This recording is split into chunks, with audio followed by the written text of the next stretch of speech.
जय श्री राधे कृष्णा दोस्तों। श्रीमद् भगवद गीता यह पवित्र ग्रंथ सदियों से लोगों की जीवन का सही मतलब, उद्देश्य और कर्म का ज्ञान देकर अपने जीवन में उन्हें सही राह दिखाने में सफल रहा है। आपको जिंदगी में जो कुछ भी चाहिए या आपकी जो भी समस्या है, आप श्रीमद् भगवद गीता की यह 30 बातें ठीक से सुन और समझ लीजिए। आपकी हर इच्छा पूरी होगी, हर मुश्किल आसान होगी और आपका हर दुख दूर होगा। मित्रों, इस अद्भुत वाणी को सुनने से पहले अपने विचार और भक्ति को व्यक्त करते हुए नीचे कमेंट में जय श्री राधे कृष्ण जरूर लिखें। आपकी यह भक्ति हमारी इस यात्रा को और भी अद्भुत बनाएगी। वीडियो को लाइक, कमेंट और चैनल को सब्सक्राइब करें और घंटी के बटन को दबाएं ताकि आप हमारी हर नई भक्ति यात्रा का हिस्सा बन सकें। तो चलिए बिना देरी किए इस दिव्य यात्रा की ओर बढ़ते हैं। भगवान श्री कृष्ण द्वारा दिए गए 30 महत्वपूर्ण विचारों को आपके लिए लाए हैं ताकि यह आपके वर्तमान और भविष्य के सभी दुखों और कष्टों का निवारण करने में आपकी मदद कर सके। गीता का यह ज्ञान अमृत से भरा है जो इंसान के मरे हुए मन और जीवन में एक नई जान डाल देता है। मैं गारंटी के साथ यह बात कह सकता कि जो कोई भी इन 30 बातों को ध्यान से पूरा वीडियो के अंत तक सुनेगा, उसे अपनी हर समस्या का हल मिल जाएगा। उसे वह सब कुछ मिल जाएगा जो वह पाना चाहता है। इसलिए इस वीडियो में एक भी विचार को मिस मत कीजिए और इस वीडियो को पूरा अंत तक सुने। तो चलिए शुरू करते हैं। श्रीमद् भगवद गीता का सबसे पहला उपदेश है कि बहुत ज्यादा मीठे बोलने वालों से और ज्यादा तारीफ करने वालों से सावधान रहना चाहिए, क्योंकि लोग मीठा सिर्फ तभी बोलते हैं जब उनको आपसे अपना मतलब निकालना होता है। आपकी तारीफ भी सिर्फ तभी की जाती है जब उन्हें आपसे अपना काम निकालना होता है। याद रखना कि तारीफ आपको जिंदगी में कभी भी फ्री में नहीं मिलने वाली। अगर कोई आपकी तारीफ कर रहा है तो कुछ ना कुछ उसके लिए आपको चुकाना ही पड़ेगा। इसीलिए जो बहुत ज्यादा मीठा बोलते हैं या जो आपकी तारीफ करते हैं, उनसे जरा सावधान रहना चाहिए। श्रीमद् भगवद गीता का दूसरा उपदेश यह है कि आंखों से सच दिखने वाली बात पर भी एकदम से जल्दी भरोसा नहीं करना चाहिए। ऐसी बहुत कहानियां आपने सुनी होंगी कि कई बार आंखों से दिखने वाली बात भी सच नहीं होती है। इसीलिए भरोसा करने में अभी भी जल्दबाजी मत करें। गीता का तीसरा उपदेश यह है कि हल्की आशा से कर्म करने वाले मनुष्य का मन कभी शांत व संतुष्ट नहीं रहेगा, क्योंकि उसकी लालसा हर नए शिखर पर पहुंचती ही रहेगी। ऐसे में उसका मन कभी संतुष्टि का आनंद नहीं भोग पाएगा। जो व्यक्ति फल की अभिलाषा हेतु कर्म करता है, फिर जब उसे उम्मीदों के अनुसार फल प्राप्ति नहीं हो पाती है, तो वह निराश और दुखी हो जाता है। भगवान श्री कृष्ण अर्जुन से कहते हैं, तुम स्वयं को मुझ में समर्पित कर दो, ईश्वर पर भरोसा रखो और निस्वार्थ, निश्चल, निष्पाप और निष्पक्ष होकर बिना फल की अभिलाषा के कर्म करते जाओ। तुम्हारा जीवन सुख और संतुष्टि से भर जाएगा। देखना, दुख कभी तुम्हें छू नहीं पाएगा और मोक्ष की प्राप्ति हो जाएगी। बार बार जन्म लेने वाली अनंत इच्छाएं मनुष्य को अपनी इंद्रियों का गुलाम बना देती हैं। जब हम दूसरों की चुगली करते हैं तो हमें उसके भाग्य में मिलने वाले दुखों और कष्टों को भी भोगना पड़ता है। किसी के प्रति बुरी भावना रखना, बुरा सोचना, ईर्ष्या करना, बुरा बोलना, अपने धर्म और कर्तव्य का पालन ना करने वाले कभी मोक्ष प्राप्त नहीं कर सकते। कर्म अच्छा हुआ तो फल अवश्य मिलेगा और कर्म बुरा हुआ तो दंड भी अवश्य मिलेगा। मैं भूत का, वर्तमान का और भविष्य में होने वाली प्रत्येक घटना के हर परिणाम को देख सकता हूं। इसलिए परिणाम की चिंता छोड़कर अपने कर्म को निरंतर करते रहो। कर्म अच्छा हो या बुरा, वे तब तक पीछा नहीं छोड़ते जब तक वह कर्म करने वाले को फल की प्राप्ति नहीं हो जाती। यानी जब तक कर्म करने वाला अपने कर्म के परिणामों को पूर्ण रूप से भोग ना ले। समय से पहले और भाग्य से अधिक कभी कुछ उसको नहीं मिल पाता। सामान्य मनुष्य सदैव सर्वश्रेष्ठ मनुष्य को देखकर उन्हीं के आदर्शों पर चलकर उन्हीं के जैसा बनने का प्रयास करते हैं। संसार तुम्हें वैसा ही देखेगा जिस मानसिक दृष्टि से तुम संसार को देखते हो। बुरी आदतें, बुरी चीजें और बाहरी सुंदरता के प्रति मनुष्य तब आकर्षित होता है जब वह अपनी इंद्रियों का गुलाम हो जाता है। जिस प्रकार जलते हुए छोटे से दिए की रोशनी से प्रचंड अंधकार भी समाप्त हो जाता है, उसी प्रकार जब आप मन में मौजूद अज्ञानता से भरे अंधकार रूपी कमरे में सकारात्मक सोच का तेल डालकर ज्ञान का प्रकाश उजागर करेंगे तो अज्ञानता रूपी समक्ष अंधकार स्वतः ही समाप्त हो जाएगा। श्रीमद् भगवद गीता का चौथा उपदेश यह है कि लोगों में अपना सहारा ढूंढना छोड़ दो। सबसे बड़ी आपके मन की यही कमजोरी होती है कि आप दूसरों में सहारा ढूंढते हैं, और यही चीज आपको कमजोर बनाती है। यही चीज आपका खुद पर विश्वास खत्म कर देती है। जो लोग सोचते हैं कि यह तो मेरा सहारा है, यह तो मुश्किल वक्त में मुझे काम आएगा, वही लोग मुश्किल वक्त में सबसे ज्यादा दुखी और अकेले पड़ जाते हैं। आप सिर्फ ईश्वर को अपना सहारा बनाओ। देखना, जब भी कोई मुश्किल आएगी ना, वह किसी ना किसी को आपकी मदद के लिए भेज ही देंगे।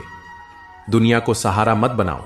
जो खुद अपने लिए सहारा ढूंढ रहे हैं वह आपका सहारा कैसे बनेंगे? तो अपना सहारा दुनिया को नहीं, ईश्वर को बनाना चाहिए। गीता की 5वीं शिक्षा यह है कि क्रोध मनुष्य का सर्वनाश कर देता है। क्रोधी इंसान का कोई मित्र ही नहीं होता। हर इंसान उससे दूर भागता है। उसके सारे रिश्ते समाप्त हो जाते हैं। जो इंसान अपनी क्रोध को नहीं संभाल सकता वह जिंदगी में कुछ भी संभाल नहीं सकता। श्रीमद् भगवद गीता का छठा उपदेश यह है कि ईश्वर पर भरोसा रखकर दिल से उन्हें याद करोगे तो वह अवश्य किसी ना किसी रूप में आकर आपकी मदद जरूर करेंगे। ईश्वर आपकी सुनता है या नहीं, यह आपकी श्रद्धा, विश्वास और आस्था पर निर्भर करता है। किसी का भला करके कभी एहसान न जताए, अन्यथा वह कर्म शून्य के समान हो जाता है और मिलने वाला यश बेकार हो जाता है। यह सोचकर कभी अभिमान नहीं करना चाहिए कि हमने तो कितने लोगों या जीवों की मदद की है, क्योंकि करने वाला तो स्वयं ईश्वर होते हैं। आप तो मात्र एक जरिया है, कठपुतली है। क्रोध करना व्यर्थ है। यदि क्रोध में आकर आप प्रतिक्रिया दे रहे हैं तो इसका अर्थ है कि आपको ईश्वर के बनाए कानून यानी कि कर्म पर भरोसा ही नहीं है। मन में शंकाओं को कभी जन्म ना दे, क्योंकि यह शंकाएं मन में गलतियों के पहाड़ बना देती हैं, जिससे जीवन का सुख चयन छिन जाता है। यदि कोई आपके साथ बुरा करता है तो कर्म और समय उसका हिसाब खुद ही कर देंगे। उपकार के बजाय परोपकार करें और चिंता की बजाय चिंतन करें। मन को सदैव नियंत्रित करके चले, अन्यथा यह मन आपका सबसे बड़ा शत्रु बनकर आपसे बुरे कर्म करवा सकता है। ज्ञान सदैव बुद्धि से उत्तम व श्रेष्ठ होना चाहिए। इसलिए ज्ञान अर्जित करते रहे और बांटते रहे ताकि दूसरों का जीवन संभल सके। एक ही मनुष्य की हमेशा मदद ना करे जब तक कि वह स्वयं ही काबिल ना हो जाए। जो व्यक्ति फल की आशा हेतु कर्म करता है वह कर्म से ही बंध कर रह जाता है। कोई भी इंसान जन्म से नहीं बल्कि अपने कर्मों से महान बनता है। दुनिया और लोग वैसे ही नजर आएंगे जैसा तुम देखना चाहोगे। मेरा तेरा छोटा बड़ा अपना पराया मन से मिटा दो, फिर सब तुम्हारा है और तुम सबके हो। फल की अभिलाषा छोड़कर निरंतर कर्म करने वाला मनुष्य ही अपने जीवन को सुखद और संतोषप्रद बना पाता है। कोई भी दुख तुम्हें तब तक विचलित नहीं कर सकता जब तक तुम इंद्रियों को अपने वश में रखते हो। शांति उसी को प्राप्त होती है जो मैं और मेरा तथा मैंने किया या मैंने बनाया जैसी लालसा से बाहर आ जाता है। किसी भी वस्तु, जगह, जीव एवं मनुष्य से अत्यधिक लगाव एक दिन दुख का सबसे बड़ा कारण बनता है। जीवन में वही मनुष्य संतुष्ट रह सकता है जो कम से कम में भी खुश है, और अधिक पाने या होने की लालसा वो उम्मीद नहीं रखता। गीता का 7वां उपदेश यह है कि अपने मन को शांत रखना सीखो, क्योंकि अशांत मन जीवन में सिवाय दुख के और कुछ नहीं देता। एक शांत मन जीवन में प्रेम और आनंद ही देगा। दुख और सुख सिर्फ शांत और अशांत मन के परिणाम है। अशांत मन दुख को ही जन्म देता है और शांत मन परमानंद को। गीता का 8वां उपदेश यह है कि किसी से भी हद से ज्यादा लगाव कभी मत रखना। दुर्योधन के पिता धृतराष्ट्र का राजगद्दी से बहुत ज्यादा लगाव था।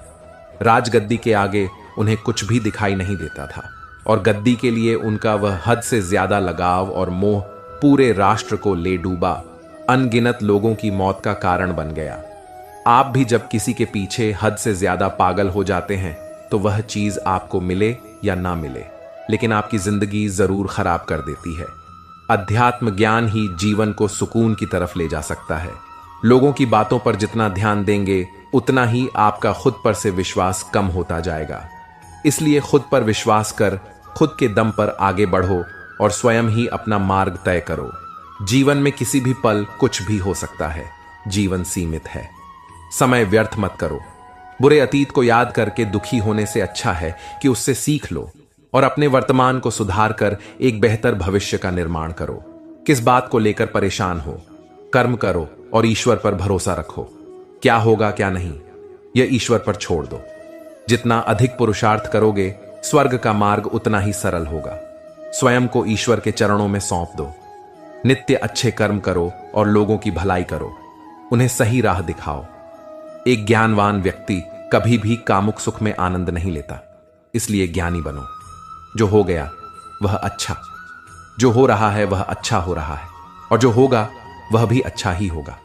वेद पुराण पढ़ने का कोई लाभ नहीं जब तक उसमें बताई बातों को अपने जीवन में अवतरित ना करें, उनका पालन ना करें। रावण बुद्धिमान अवश्य था, किंतु ज्ञानी नहीं। उसकी अज्ञानता ने उसे क्रोधी, कामुक और अहंकारी बना दी, जो उसकी मृत्यु का सबसे बड़ा कारण बना। मैं सभी प्राणियों को एक समान रूप से देखता हूं। मेरे लिए ना कोई कम प्रिय है और ना ही अधिक। वह ज्ञान व्यर्थ है जो सिर्फ तुम तक ही सीमित है। उस ज्ञान का कोई लाभ नहीं जिससे समाज एवं जगत का कल्याण ना किया जा सके। तुम क्यों व्यर्थ में चिंता करते हो?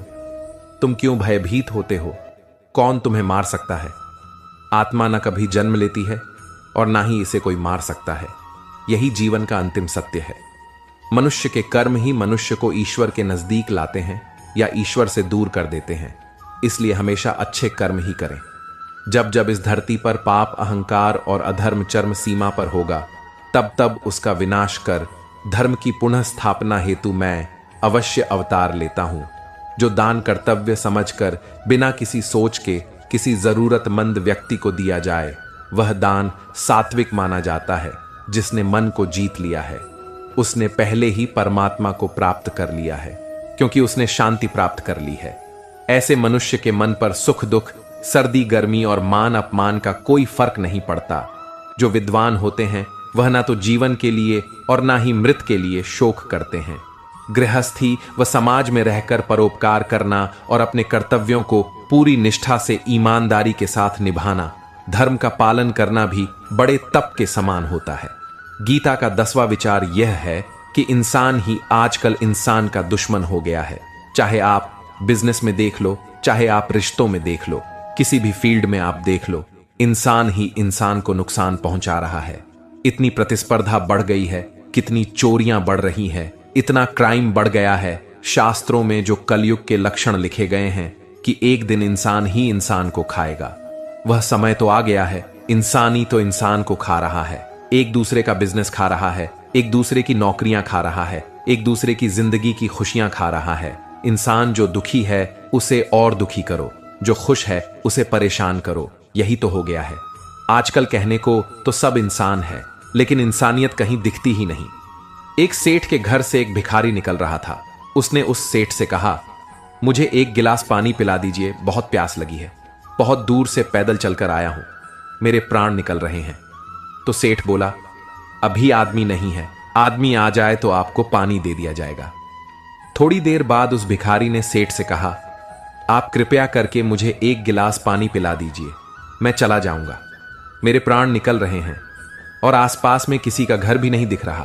तो उस सेठ ने कहा, मैंने कहा ना कि आदमी आने वाला है, वह आ जाए तो आपको पानी मिल जाएगा। फिर वह भिखारी उस सेठ से कहने लगा, तुम खुद ही आदमी क्यों नहीं बन जाते? थोड़ी देर के लिए तुम ही आदमी बन जाओ।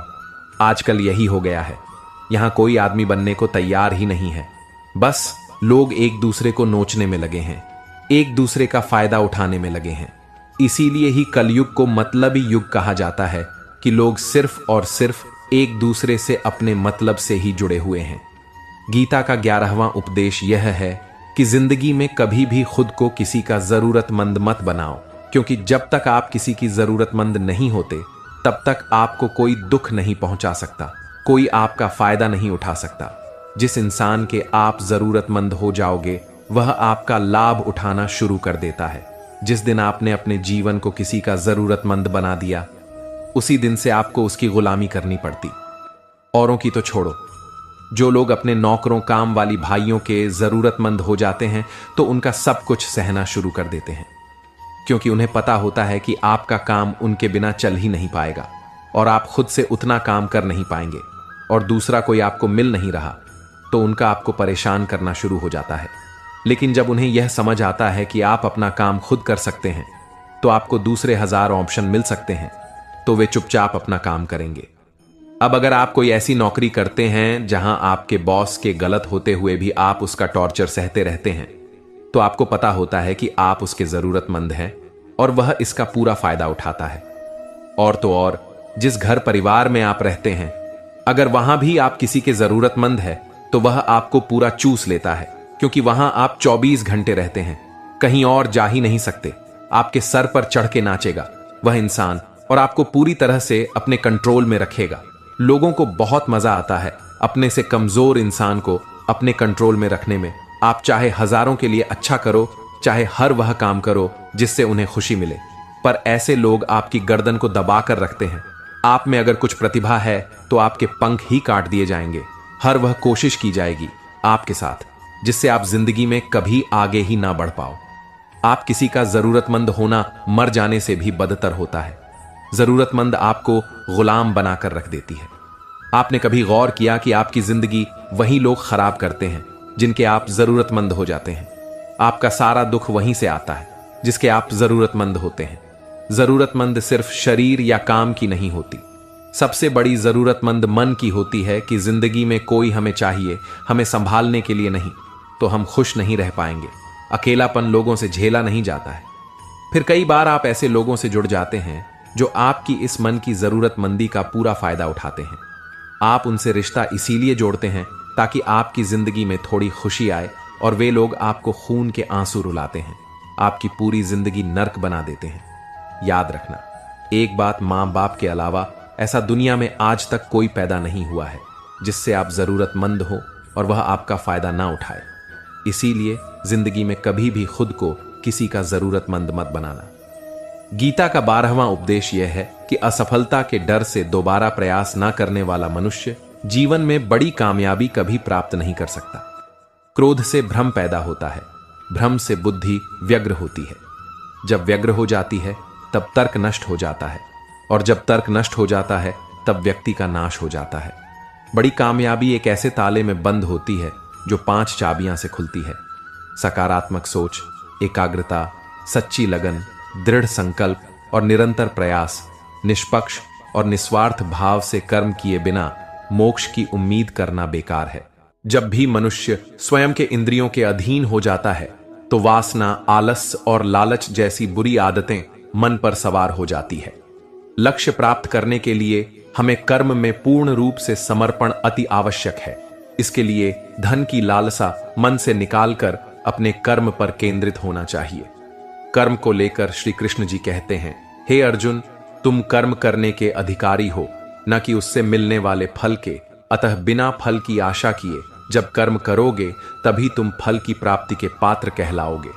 क्रोध सोचने की ताकत को हर लेता है, जिस वजह से सही फैसला ले पाना कठिन हो जाता है। यदि आप कर्म फल प्राप्ति की लालसा व लालच हेतु कर रहे हैं तो कर्म कभी आपकी उम्मीदों के अनुसार प्राप्त नहीं होगा। बुरे कर्म से पीछा छुड़ाने का सबसे बेहतर तरीका है मन में अच्छे विचारों को आने दो और सकारात्मकता से सोचो। मनुष्य का मन परिवर्तनशील है। हमारे सोचने का तरीका और आदतें वैसे ही बनेगी जिस तरह से लोग और माहौल में हम अधिक समय बिता रहे होंगे। मनुष्य जीवन में वही करता है जो वह देखता है, सुनता है, समझता है। जो व्यक्ति किसी अच्छे कर्म को करते हुए उसे ही अपना सौभाग्य और पुरस्कार मानता है, तो ऐसे व्यक्ति को कर्मफल उम्मीदों से कहीं अधिक मिल जाता है। बड़े लक्ष्यों के निर्माण और सपनों को सच करने के लिए सबसे पहले आपको कल्पनाशील बनना होगा। गीता का 13वां उपदेश यह है कि जिस रिश्ते में मर्यादाएं टूट जाती हैं वहां सिर्फ सर्वनाश ही होता है। कोई आपसे बड़ा है या छोटा है, अगर वह रिश्तों में अपनी मर्यादाओं को तोड़ देगा तो वह रिश्ता कभी नहीं टिक सकता। रिश्ता सिर्फ तभी चलता है जब दो लोग एक दूसरे की इज्जत करते हैं, कदर करते हैं और कभी अपनी लिमिट क्रॉस नहीं करते। जिस रिश्ते में कोई लिमिट नहीं है, एक दूसरे की इज्जत नहीं है, वह रिश्ता आज नहीं तो कल खत्म ही हो जाता है। गीता का 14वां उपदेश यह है कि तुम्हारा अधिकार केवल कर्म करने में है, उसके फलों में कभी नहीं। इसका मतलब है कि हम केवल अपने कर्तव्यों और कर्मों पर नियंत्रण रखते हैं। जैसे कि एक किसान बीज बो सकता है, जमीन जोत सकता है, परंतु फसल कैसी होगी यह कई कारकों पर निर्भर करता है। जब हम किसी काम को सिर्फ उसके परिणाम के लिए करते हैं तो हमारा मन बेचैन, लालची या डरपोक बनता है, पर जब हम निस्वार्थ भाव से कर्म करते हैं तो शांति और आत्मसंतोष मिलता है। सफलता अपने आप आती है, फल की लालसा अक्सर हमें गलत तरीकों से कर्म करने के लिए प्रेरित करती है, जैसे धोखा देना, चालाकी करना, दूसरों को नुकसान पहुंचाना आदि। वहां सिर्फ सर्वनाश ही होता है। गीता का 15वां उपदेश यह है कि जो आपके मुंह पर अपनापन दिखाए और आपकी पीठ पीछे आपको नुकसान पहुंचाए, ऐसे लोगों से दूर ही रहना चाहिए। चाणक्य ने कहा है कि ऐसे लोग उस घड़े की तरह होते हैं जिसके मुंह में तो अमृत लगा है, लेकिन जिसके भीतर जहर भरा हुआ होता है। आप जिसे अमृत समझकर पी जाते हैं, वास्तविकता में वह जहर ही होता है। तो ऐसे लोगों को जहर की तरह छोड़ देना चाहिए जो अपनेपन का दिखावा करें और पीछे से हमेशा आपको नुकसान पहुंचाए। गीता का 16वां उपदेश यह है कि अपनी खुशी और अपना दुख हर किसी के आगे जाहिर नहीं करना चाहिए, क्योंकि लोग आपकी खुशी पर नजर लगा देते हैं और आपके दुख में आपकी हंसी उड़ाने लगते हैं। आपकी खुशी से कोई खुश नहीं होता, लोगों को जलन होती है। हर आंसू आंख में लाया ना करो, हर जख्म सबको दिखाया ना करो। यहां लोग हाथ में नमक लिए फिरते हैं, इसलिए अपना हर दर्द सबको दिखाया ना करो। लोग तो बैठे ही हैं दुखी इंसान को और दुखी करने, और जो खुश है उसे तकलीफ पहुंचाने के लिए। अपनी मन की हालत अपने तक ही रखो, सिर्फ उसे बताओ जिससे उसे समझने की समझ हो।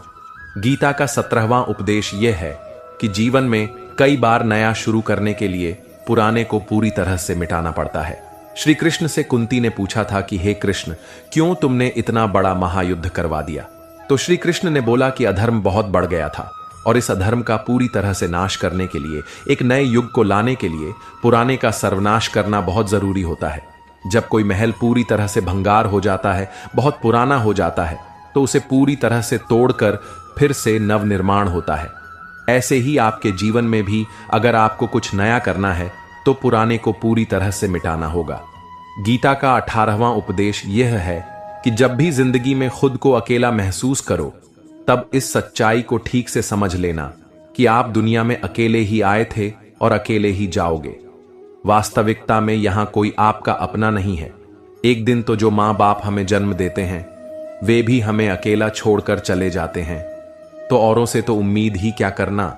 यदि कोई आपका साथ छोड़ दे तो याद रखना कि वह ईश्वर सदा आपके साथ है, वह कभी आपका साथ नहीं छोड़ता।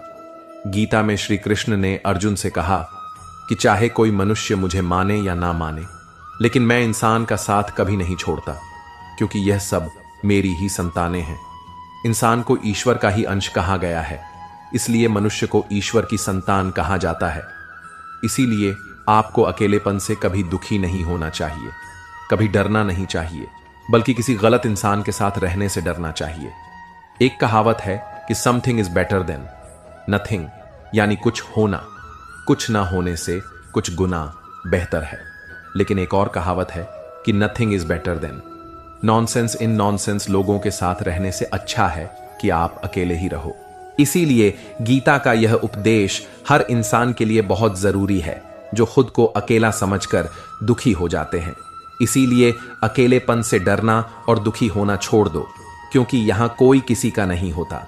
गीता का 19वां उपदेश यह है कि जीवन में कई बार नया शुरू करने के लिए पुराने को पूरी तरह से मिटाना पड़ता है।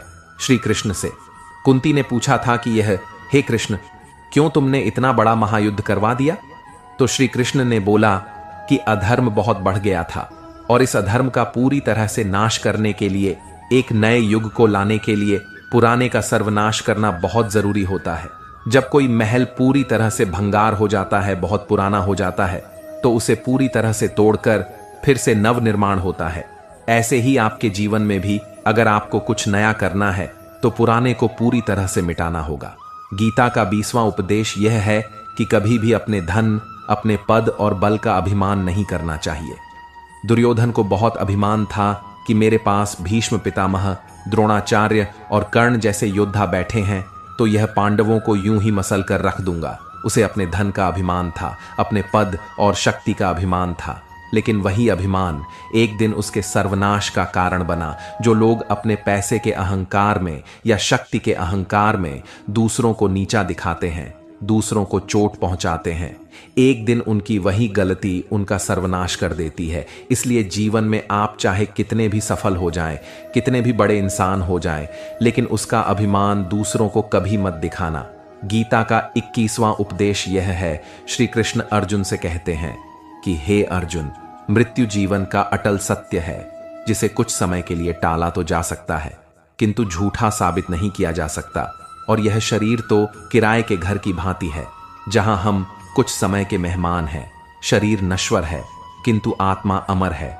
जो होना है उसे कोई टाल नहीं सकता, और जो होना ही नहीं है उसके बारे में शोक व चिंता करके स्वयं की परेशानियां बढ़ाने के ही समान है। जो भी जन्म लेता है उसकी मृत्यु निश्चित है, और मरने वाले का जन्म निश्चित है। इसलिए जो अटल है उसके विषय में तुमको शोक नहीं करना चाहिए। सच्चाई से कभी दूर नहीं भागा जा सकता है, इसलिए सत्य को स्वीकार कर लेने में ही हमारी समझदारी है। झूठ को जानबूझकर सत्य मानकर जीना ही बहुत बड़ी गलतफहमी कहलाती है। स्वयं की व्यक्तिगत सोच गलतफहमियां को भी जन्म दे सकती है, इसलिए स्वयं की व्यक्तिगत सोच को दूसरों पर कभी नहीं थोपना चाहिए। वासना, क्रोध और लालच, यह नरक के 3 द्वार होते हैं। बिना मोक्ष के जन्म मरण के चक्र से छुटकारा नहीं पाया जा सकता। जिस प्रकार अग्नि सोने को परखता है, उसी प्रकार संकट पुरुषों को परखता है। मनुष्य का सबसे बड़ा और सबसे पहला शत्रु या मित्र उसका मन ही होता है। हद से अधिक इच्छाएं जीवन का सुकून छीन लेती हैं। बिना किसी पुरुषार्थ के आप अच्छे फल और सकारात्मक परिणाम की कामना नहीं कर सकते। यदि आप धर्म के मार्ग पर चलते हैं तो परिणाम की चिंता किए बिना अपने धर्म का निडरता से पालन करें। गीता का 22वां उपदेश यह है कि जहां आपके लिए प्रेम और इज्जत नहीं है, वहां कभी मत जाओ। महाभारत का युद्ध शुरू होने से पहले श्री कृष्ण हस्तिनापुर गए थे पांडवों की तरफ से शांति प्रस्ताव लेकर। तब शकुनी ने दुर्योधन से कहा, यह कृष्ण बड़ा मायावी है, अगर यह हमारे पक्ष में आ जाए तो समझ लो पांडव हार ही गए। तो इसकी सेवा कर करके इसको अपने घर आने का निमंत्रण भेजो, इसे खुश करो। जब श्री कृष्ण हस्तिनापुर पहुंचे तो दुर्योधन ने उन्हें अपने घर आने के लिए कहा और श्री कृष्ण से कहा, आप मेरे घर में रहिए, मेरा अतिथि स्वीकार कीजिए, मेरे घर में भोजन कीजिए। तो श्री कृष्ण ने दुर्योधन से कहा, दुर्योधन, इंसान को किसी के घर तभी भोजन करने जाना चाहिए या तो उसे बहुत प्रेम हो, या तो हमारे जीवन में कोई बहुत बड़ी आपत्ति आ गई हो। ना तो मेरी जिंदगी में कोई आपत्ति आई है और ना ही तुम्हारा मुझसे कोई प्रेम है, तो तुम्हारे घर तो मैं कभी नहीं आऊंगा। तुम मुझे अपने घर बुला रहे हो सिर्फ और सिर्फ अपना मतलब पूरा करने के लिए, और मतलब ही लोगों के घर कभी नहीं जाना चाहिए। इसीलिए इससे हमको यह शिक्षा मिलती है कि जिसके दिल में आपके लिए प्रेम नहीं है, इज्जत नहीं है, वहां आपको कभी नहीं रहना चाहिए। आपको सिर्फ उसी जगह रहना चाहिए जहां आपकी कदर हो, आपको इज्जत मिले और जहां आपको प्रेम मिले। गीता का 23वां उपदेश यह है कि मूर्ख और दुष्ट लोगों को कभी ज्ञान नहीं देना चाहिए। इससे उनके अहंकार को चोट लगती है और वह आपके लिए मन में बैर भाव लेकर बैठ जाते हैं और वक्त आने पर आपको ही नुकसान पहुंचाते हैं। मनुष्य जीवन बहुत दुर्लभ है, इसे व्यर्थ ना जाने दो। जीवन में ऐसे कर्म करो जो आने वाली मानव जाति के लिए प्रेरणा स्रोत बन सके। श्री कृष्ण अर्जुन से कहते हैं कि हे अर्जुन, जो जीवन के मूल्य को जानता हो, वह मनुष्य अपने जीवन का मूल्य निर्धारित कर जीवन को एक बड़ा लक्ष्य प्रदान कर पाता है। स्वयं के लिए सर्वश्रेष्ठ बनो।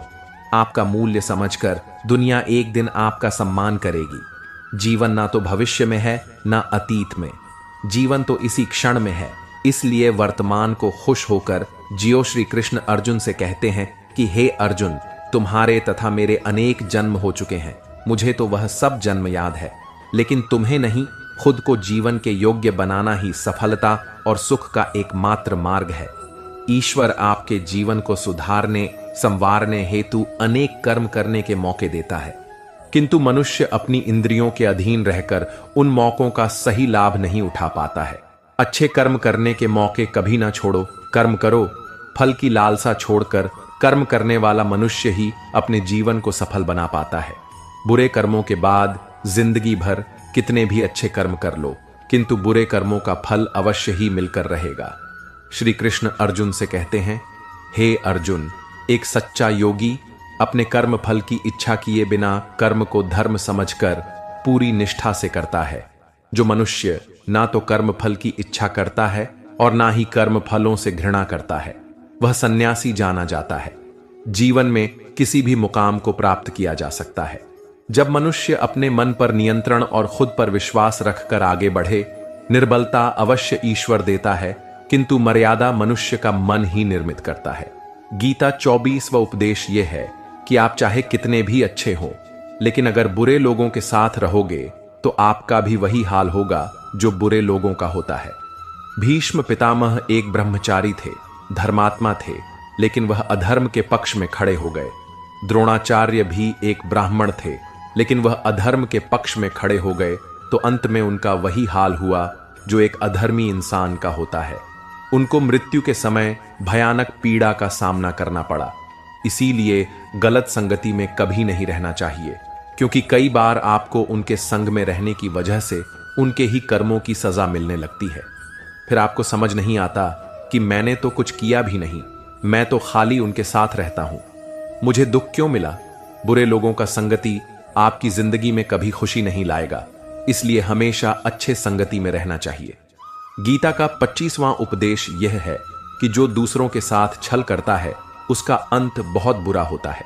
दुर्योधन का मामा शकुनी और दुर्योधन ने पांडवों के साथ जीवन भर छल किया, पथ पथ पर उन्हें धोखा दिया, कभी ईमानदारी से उनके साथ नहीं चला, और उसका परिणाम दुर्योधन को यह मिला, उसके पूरे परिवार को मिला कि उनके दल का हर एक बड़ा योद्धा छल के द्वारा ही मारा गया, क्योंकि दुर्योधन ने जैसा कर्म किया था उसको वैसा ही फल मिला।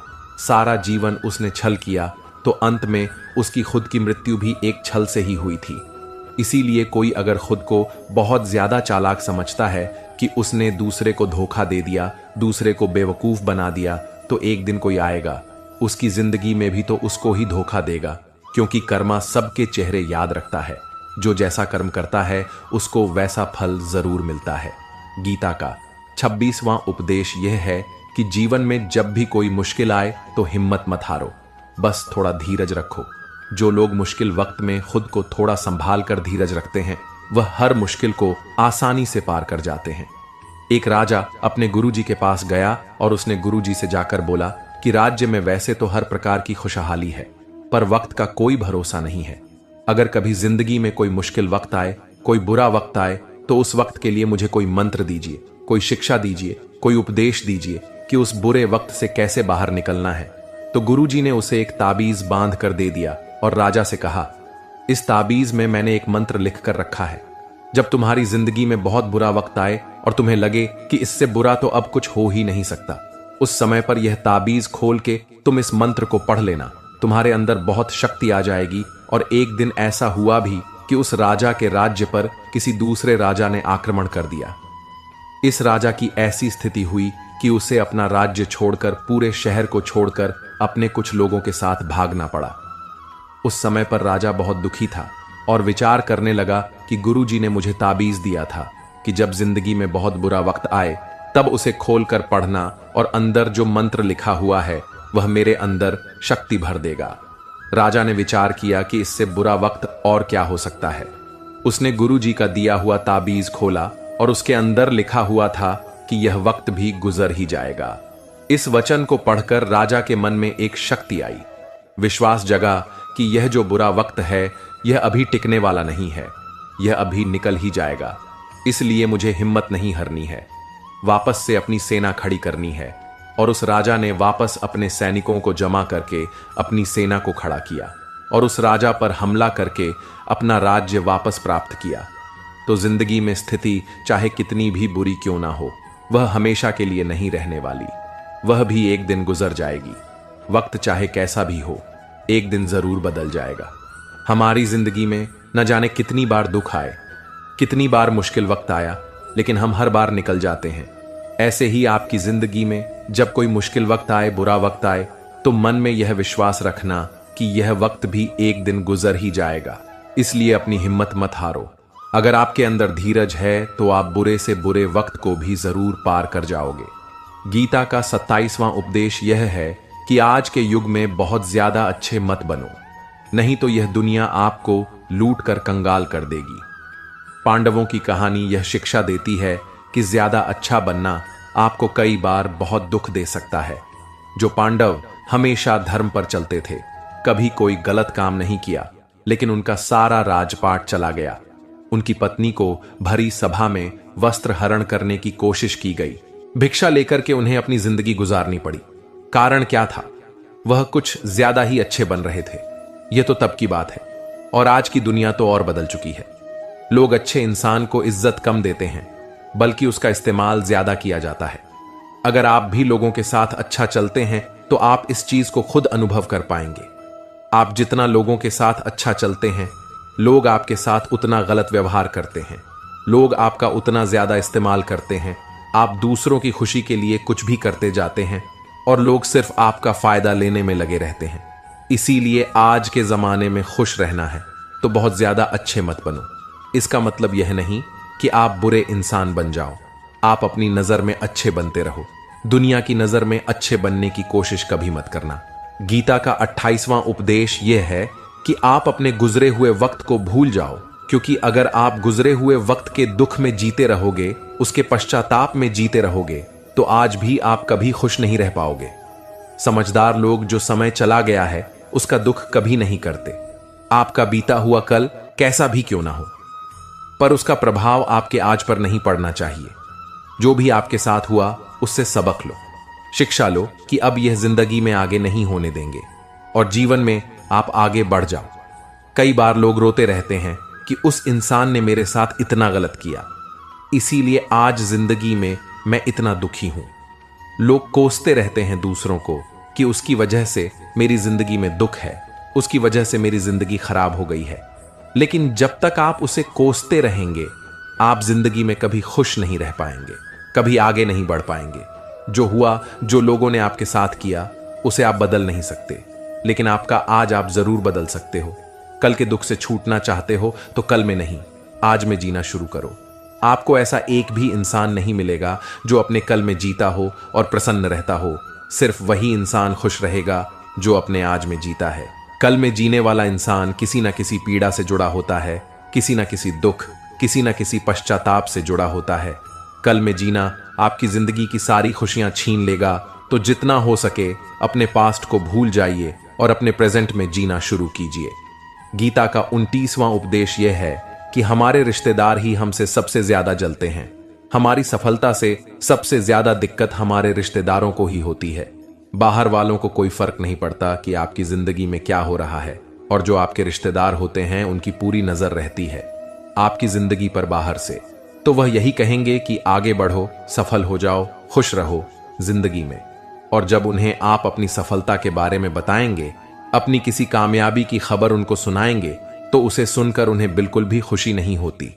कई बार सारी दुनिया आपको पसंद करती है, आपके काम की तारीफ करती है, लेकिन आपकी कदर आपके घर में ही नहीं होती। महाभारत का युद्ध बाहर के लोगों में नहीं हुआ था, यह भाइयों के आपस की लड़ाई थी। पांडवों के हर सुख से दुर्योधन जलता था। जब भी पांडव किसी काम में सफल होते थे, उसे बिल्कुल भी बर्दाश्त नहीं होता था। दुर्योधन हर कोशिश करता था पांडवों को नीचा गिराने का, जितना हो सके उन्हें दुखी करने का। और वही भाइयों की आपसी जलन महाभारत के युद्ध की वजह से हुई, जिसमें न जाने कितने अनगिनत लोग मारे गए। बाहर वाले को क्या फर्क पड़ता है कि आप कैसी जिंदगी जीते हैं, लेकिन यह जो रिश्तेदार होते हैं, यह जो करीबी लोग होते हैं, मजाल जो इन्हें आपकी खुशी बर्दाश्त हो जाए, सबसे खतरनाक होते हैं ये लोग। क्योंकि यह बाहर से बहुत मीठा चलते हैं, आपको अच्छे अच्छे शब्द कहते हैं, लेकिन आपके पीठ पीछे ये आपसे जरा भी खुश नहीं होते। तो इसीलिए किसी को भी अपना समझने से पहले आप यह जरूर चेक कर लें कि वह सच में आपका अपना है या सिर्फ अपनेपन का दिखावा हो रहा है। गीता का 30वां उपदेश यह है कि जो इंसान आपको बार बार चोट पहुंचाए, उसे कभी माफ नहीं करना चाहिए। युधिष्ठिर ने दुर्योधन को बार बार माफ किया, और उसका परिणाम यह हुआ कि उन्हें अपनी जिंदगी में बहुत बड़े दुखों का सामना करना पड़ा। वह इंसान अगर एक बार गलती करे तो माफ करना फिर भी ठीक है, लेकिन कोई अगर बार बार गलती करे तो उसे माफ करना आपको बहुत ज्यादा नुकसान पहुंचाएगा, क्योंकि वह गलती नहीं हो रही है, वह उसकी आदत है, वह ऐसा ही है, वह हमेशा आपके साथ ऐसा करेगा। तो बहुत ज्यादा दयालु मत बनो। किसी को माफ करने में और बेवकूफ बनने में बहुत बड़ा अंतर होता है। किसी को अगर एक बार आप माफ भी कर रहे हो तो उस इंसान से आप जरूर सावधान रहना कहते हैं। आजमाए हुए को फिर आजमाना मिट्टी मुंह में डालने के बराबर होता है। जिससे धोखा खाया है, जिससे आपको तकलीफ मिली है, उस पर भरोसा गलती से भी मत करना। तो माफ उतना ही करो, जीतने में आप बेवकूफ ना लगो। गीता का 30वां उपदेश यह है कि जब कोई आपके साथ धोखा या छल करे तो उसको कोसना या दुखी होना छोड़ दो, बल्कि उससे शिक्षा लो कि लोग असलियत में वैसे नहीं होते जैसा आप उन्हें समझ लेते हैं। यहां पर लोग अपने मुंह पर मुखौटा लगाकर घूमते हैं। यहां हर इंसान खुद को अच्छा दिखाने की कोशिश करता है, अच्छा बनने की कोशिश कोई नहीं करता। आप किसी के साथ थोड़ा गलत व्यवहार करके तो देखो, उसका असली रंग सामने आ जाएगा। या फिर जब आपकी जिंदगी में कुछ मुश्किल वक्त आएगा तो भी आपको उसका असली रंग देखने को मिल जाएगा। इसीलिए किसी पर भी जल्दी भरोसा नहीं करना चाहिए। किसी से भी इतनी उम्मीद नहीं लगानी चाहिए कि बाद में हमारा दिल ही टूट जाए, क्योंकि दुनिया के लोग ना कभी किसी के हुए हैं और ना कभी किसी के होंगे। अपना दिल उस ईश्वर को समर्पित कर दो, फिर देखना आपका दिल कोई नहीं दुखा पाएगा। श्री कृष्ण ने अर्जुन से गीता के 12वें अध्याय भक्ति योग में कहा है कि हे अर्जुन, अपना मन, अपनी बुद्धि, अपना दिल सिर्फ उसमें लगा दे, फिर देखना तेरा दिल कोई नहीं दुखा पाएगा, कोई तेरा दिल नहीं तोड़ पाएगा। याद रखना, इस दुनिया में आप जिससे भी सबसे ज्यादा दिल लगाओगे, सबसे ज्यादा दुख भी आपको वही इंसान देगा, क्योंकि इस दुनिया में दिल की कोई कदर नहीं है, भावनाओं की कोई कदर नहीं। कदर होती है बस मतलब की फायदे की, कि आपसे किसी का क्या फायदा हो सकता है। जब तक आपसे लोगों का मतलब है तब तक सब लोग आपसे अच्छा चलते हैं। जैसे ही उनका मतलब खत्म हो जाता है वैसे ही उनका बात करने का तरीका भी बदल जाता है। इसीलिए जब आप किसी से नया नया मिलते हैं तो उस पर यकीन मत करिए, वह सिर्फ एक खोटा है, आपको दिखाने के लिए, आपको फंसाने के लिए। अब यह आप पर निर्भर करता है कि आप उसमें फंसते हैं या अपनी समझ से काम लेते हैं। भगवान श्री कृष्ण कहते हैं कि डर धारण करने से भविष्य के दुख का निवारण नहीं होता है। डर से चिंताएं तो बढ़ती है, जो मन का सुख चयन सभी छीन लेती है। किसका डर है तुम्हें? कौन तुम्हें मार सकता है? तुम शरीर नहीं हो। शरीर तो तुम्हारा मात्र एक साधन है अपने कर्मों को सिद्ध करने का। तुम एक आत्मा हो जो कि अमर है। तुम युगों से अनेकों शरीर धारण करते आए हो। अब मानव शरीर तुम्हें प्राप्त हुआ। अपने कर्म को सिद्ध करके जीवन का मात्र उद्देश्य परोपकार करना है, जरूरतमंद की निस्वार्थ मदद करना है। जो व्यक्ति निरंतर और अविचल भाव से भगवान के रूप में मेरा स्मरण करता है वह मुझको अवश्य ही पा लेता है। कोई व्यक्ति मेरे अस्तित्व को नकारे, उससे मुझे कोई फर्क नहीं पड़ता है। बस वह मनुष्य दिल का साफ और कर्म का नेक, ईमानदार और भला मनुष्य होना चाहिए। मैं श्रद्धा भाव का भूखा हूं। अगर कोई प्रेम और भक्ति के साथ मुझे पत्र, फूल, फल या जल प्रदान करता है तो मैं उसे स्वीकार करता हूं, अन्यथा 5 भोग भी मेरे लिए तुच्छ है। निस्वार्थ भाव से किसी की मदद करना, सेवा समझकर दान पुण्य करना, निष्पक्ष होकर निर्णय करना, कर्म करना, यह तमाम कर्म मेरी भक्ति करने के समान ही है। ऐसे मनुष्य मुझे अति प्रिय होते हैं। प्रेम उसी से करो जो आपके प्रेम के लायक हो। जिसे आपके प्रेम की कदर नहीं, उससे जितना दूर रहो उतना अच्छा होता है। आजकल लोग कहते हैं कि सबसे ज्यादा पीड़ा प्रेम देता है। लोगों ने प्रेम जैसी पवित्र चीज को गंदा कर दिया है, जहर बना दिया है। सबसे ज्यादा लोग एक दूसरे को प्रेम और भरोसे के नाम पर ही लूटते हैं। अगर आपका किसी से प्रेम नहीं है तो वह आपकी भावनाओं को चोट पहुंचा ही नहीं सकता। संबंध चाहे जो भी हो, हद से ज्यादा किसी से प्रेम करोगे और अगर वह उसके लायक नहीं तो सिवाय दुख के और कुछ नहीं मिलेगा। वास्तविकता में प्रेम पीड़ा नहीं देता, बल्कि ऐसे इंसान से प्रेम करना पीड़ा देता है जिसे आपके प्रेम की कद्र नहीं है। तो प्रेम सिर्फ उसी इंसान से करो जिसे आपके प्रेम की कद्र है। जहां आपको यह एहसास हो जाए कि आपके प्रेम की, आपकी भावनाओं की कद्र तक नहीं है, वहां से आप कृपया करके खुद को दूर ही रखें। दोस्तों, अगर आपने भगवान श्री कृष्ण द्वारा दिए गए इन विचारों से कुछ भी ज्ञान की बात सीखी हो तो कमेंट में जय श्री राधे कृष्ण अवश्य लिख दीजिए और वीडियो को एक लाइक दिल से अवश्य करें और इस वीडियो को अपने प्रिय लोगों के साथ अवश्य शेयर कीजिए ताकि उनको भी भगवत गीता का ज्ञान मिल सके। भगवान श्री कृष्ण की कृपा हम सभी पर बनी रहे। मिलते हैं अगली वीडियो में, तब तक अपना ख्याल रखिएगा। धन्यवाद। जय श्री राधे कृष्ण।